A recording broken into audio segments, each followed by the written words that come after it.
I'm Nick. This is 10 Minutes with Nick. And first things first, I want to say thank you for listening.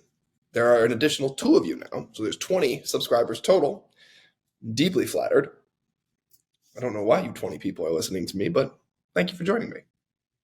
Cheers. Yes.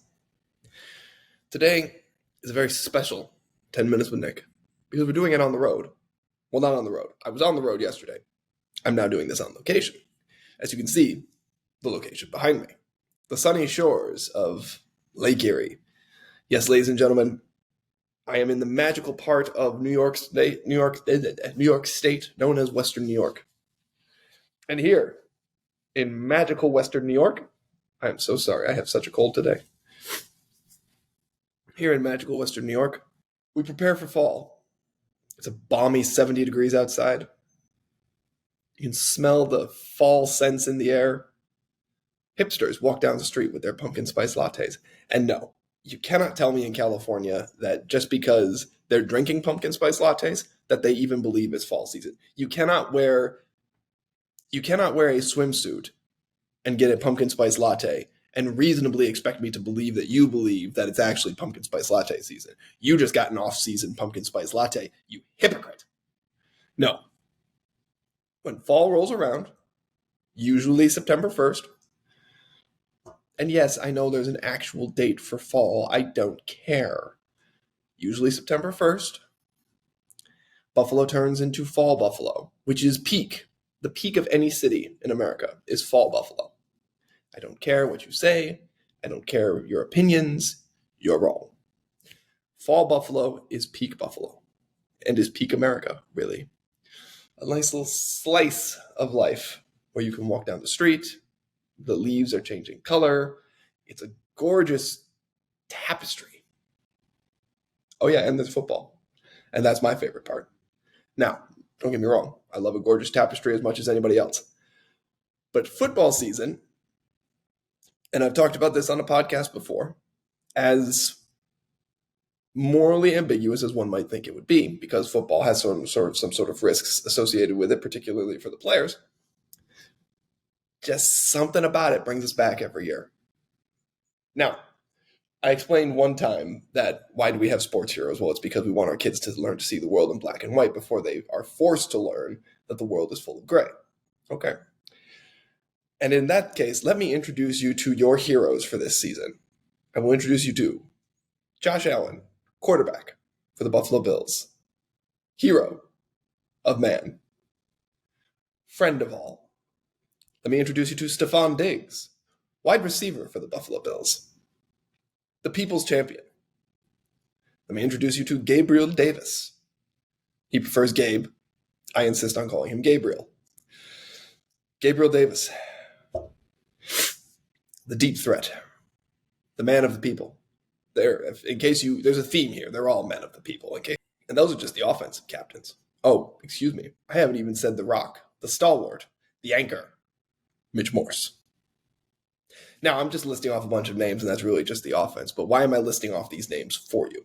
Well, again, these should be the men, and the Buffalo Bills should be the team that you follow into the regular season, even if you do not follow football. Why? Allow me to elaborate. Now, the city of Buffalo, for many, many years, has had the Bills. Buffalo has had the Bills since 1965. And that was before the NFL, as it currently is constituted today, actually existed. Now, the Buffalo Bills in the former AFL, American Football League, won a championship in about 1965, maybe the end of the 64 season. However, since joining the NFL, which was created with the mergers of the National Football League and the American Football League, Buffalo has not won the championship. It has gotten tantalizingly close, but has not won. The closest we've ever gotten was in the year I was born, the year of our Lord, 1990. That year started a run of 4 years in a row where the Buffalo Bills made the Super Bowl. Now, the Super Bowl is the world championship of the National Football League. I understand that some people will say, well, why is it a world championship? It only involves the United States. I don't care. Don't care. My opinion, my show. I don't take call-ins. If you'd like to call in and leave a message, You can dial 1-800 1990, 1991, 1992, and 1993. And yes, that's 4 years. 91, 2, 3. The Bills made the Super Bowl all 4 years. And the first Super Bowl, they lost a heartbreaker. The next 3, they got blown out, barn doors taken off.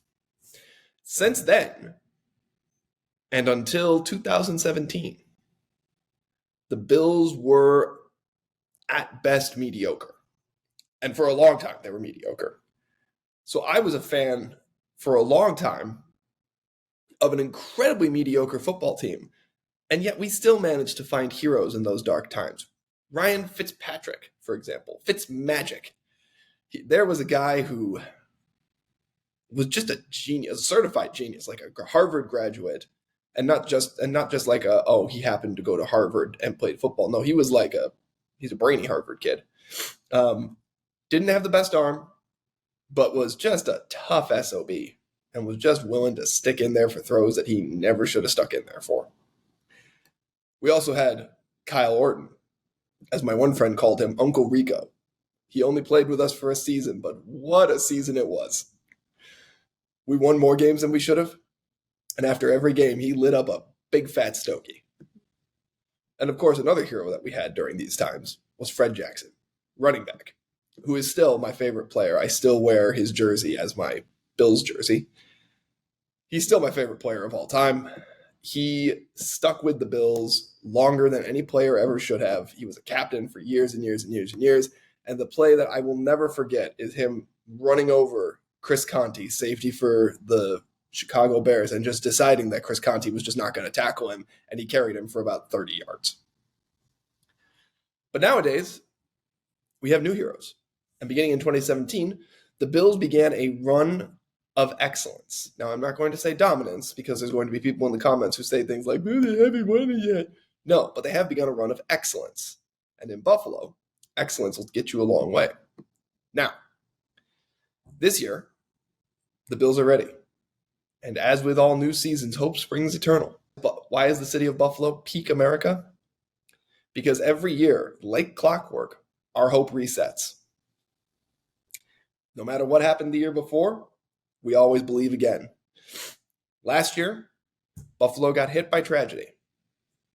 Mass shooting to kick off the fall.